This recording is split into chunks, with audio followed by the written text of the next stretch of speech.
नमस्कार मेरे दोस्तों, मैं गुलशन आप सभी का स्वागत करती हूँ। दोस्तों, आज का मेरा वीडियो भारत के हर नागरिक के लिए बहुत ही ज्यादा इम्पोर्टेंट है, क्योंकि मैं आज बात करूंगी भारत के नागरिकों के एक ऐसे विशेष अधिकार के बारे में जिसके बारे में जानना आप सभी के लिए बहुत ज्यादा जरूरी है। जिस तरह से सभी देशों में रह रहे नागरिकों का कई तरह के अधिकार होते हैं, ठीक उसी तरह भारत में रह रहे नागरिकों के लिए भी एक विशेष अधिकार है जिसका नाम है आरटीआई। तो जहां तक मुझे पता है, बहुत से लोग आरटीआई इस नाम से वाकिफ होंगे, लेकिन आरटीआई आखिर क्या है और आरटीआई के तहत नागरिकों का क्या क्या अधिकार है, इसके बारे में बहुत से लोगों को पता नहीं होगा। तो मैं आज इस वीडियो में आप सभी को इसके बारे में ही बताऊंगी। तो मेरे वीडियो में अंत तक बने रहे और साथ ही मेरे वीडियो को लाइक और चैनल को सब्सक्राइब जरूर कर लें। सबसे पहले मैं आप सभी को बता दूं कि यह आरटीआई लागू क्यों हुआ। तो भारत में बढ़ रहे भ्रष्टाचार को रोकने के लिए भारतीय संसद ने एक अधिनियम बनाया, उसी का नाम आरटीआई है। आरटीआई का फुल फॉर्म होता है राइट टू इंफॉर्मेशन, जिसे हम हिंदी में सूचना का अधिकार कहते हैं। सूचना का अधिकार यानी कि अगर कोई व्यक्ति जो भारत की नागरिकता रखता है और सरकारी विभाग से किसी तरह की जानकारी प्राप्त करना चाहता है, तब आरटीआई के तहत उसका पूरा अधिकार होता है कि वह उसके बारे में जानकारी हासिल कर सकता है। किसी भी देश को सही से चलाने के लिए सिस्टम का सही से काम करना बहुत जरूरी होता है। प्रधानमंत्री किसी योजना का ऐलान करते हैं और उसके तहत एक बजट भी तय करते हैं। अब उस बजट का कहीं दुरुपयोग तो नहीं हो रहा, वहां पे कुछ और बजट है, पर मार्केट में आते आते वह बजट दुगना हो जाता है। तब ऐसे में हम सभी आरटीआई के तहत उसका सही सूचना प्राप्त कर सकते हैं, क्योंकि आरटीआई हम नागरिकों का मौलिक अधिकार होता है। आरटीआई के तहत कोई भी नागरिक किसी भी सरकारी विभाग में जाकर किसी भी तरह की जानकारी को प्राप्त कर सकता है। बस शर्त यह है कि वह जानकारी तथ्यों पर आधारित होनी चाहिए, यानी कि कोई सरकारी विभाग में जाकर उसके विचारों के बारे में नहीं पूछ सकता, बल्कि अगर कोई व्यक्ति जानना चाहता है तो इलाके में विकास के कामों के लिए कितने पैसे आए हैं और सरकारी स्कूल में बच्चों पर खर्च करने के लिए कितने पैसे आए हैं और अभी तक सरकारी हॉस्पिटल में कितने पैसे खर्च किए जा चुके हैं, इत्यादि के बारे में आप पता कर सकते हैं। अब आरटीआई लागू होने के क्या फायदे हैं?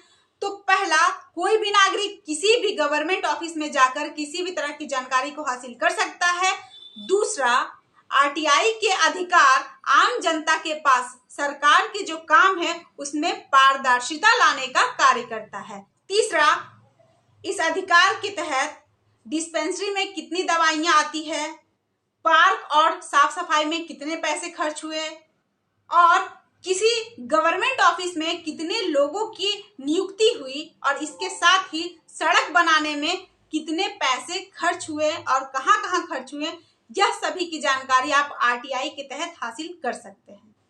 आप सभी को बता दूं कि आरटीआई एक्ट के अंतर्गत क्या क्या आता है। तो पहला, सभी गवर्नमेंट डिपार्टमेंट। दूसरा, राष्ट्रपति, प्रधानमंत्री, मुख्यमंत्री। तीसरा, बिजली कंपनियां, bank, school, college, hospital, police, यह सभी आरटीआई एक्ट के अंतर्गत आते हैं। अब आरटीआई के अंतर्गत क्या नहीं आता? तो पहला, इस अधिकार का उपयोग हम किसी भी सरकारी विभाग के राय को जानने के लिए नहीं कर सकते। दूसरा, इसके तहत हम सरकारी विभाग के विचारों पर बात नहीं कर सकते। तीसरा, सरकार की सुरक्षा से संबंधित जानकारी या गोपनीय जानकारी, इन सभी के बारे में जानने के लिए आरटीआई के तहत यह हमारा अधिकार नहीं होता। अब मैं आप सभी को बताऊंगी कि आप आरटीआई के तहत जानकारी हासिल करने के लिए किस तरह से एप्लीकेशन लिख सकते हैं। तो पहला, आप ऑफलाइन एप्लीकेशन कैसे लिखेंगे, उसके बारे में मैं आप सभी को पहले बताती हूँ। सबसे पहले एक एप्लीकेशन लेटर का फॉर्मेट आप इंटरनेट से डाउनलोड कर सकते हैं, या फिर एक व्हाइट पेपर लेकर आप उसमें जिस चीज के बारे में जानकारी हासिल करना चाहते हैं उसके बारे में आप लिख सकते हैं, जिसमें जन सूचना अधिकारी आपकी मदद करेगा। और उसके बाद आप आरटीआई एप्लीकेशन में किसी भी भाषा में लेटर लिख सकते हैं, हिंदी, इंग्लिश या फिर जो भी आपकी स्थानीय भाषा है, आप उसमें लेटर लिख सकते हैं।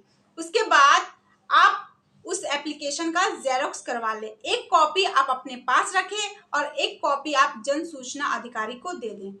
और हाँ, याद से उसका रिसीविंग लेना ना भूलें।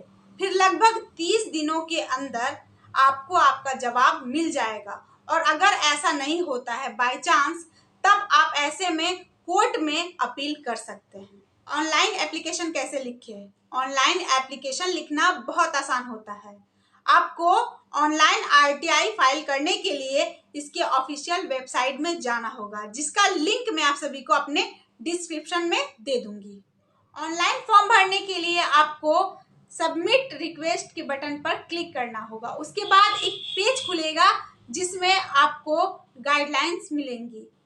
आपको उन सारे गाइडलाइंस को पढ़ना है और उसके बाद आप अपने फॉर्म को किसी भी भारतीय भाषा में लिख सकते हैं। उसके बाद लिखने के बाद आप उस एप्लीकेशन को सबमिट बटन पर क्लिक करके उस एप्लीकेशन को सबमिट कर सकते हैं। तो यह रही आरटीआई के तहत सभी नागरिकों के अधिकार। आरटीआई के तहत देश में बढ़ रहे भ्रष्टाचार के खिलाफ लोग उस पर आवाज उठा सकते हैं। आम जनता के लिए आरटीआई एक ऐसा हथियार है जिसके तहत कोई भी नागरिक अपने हक की मांग को रख सकता है। तो आज के लिए बस इतना ही। धन्यवाद। जय हिंद, जय भारत।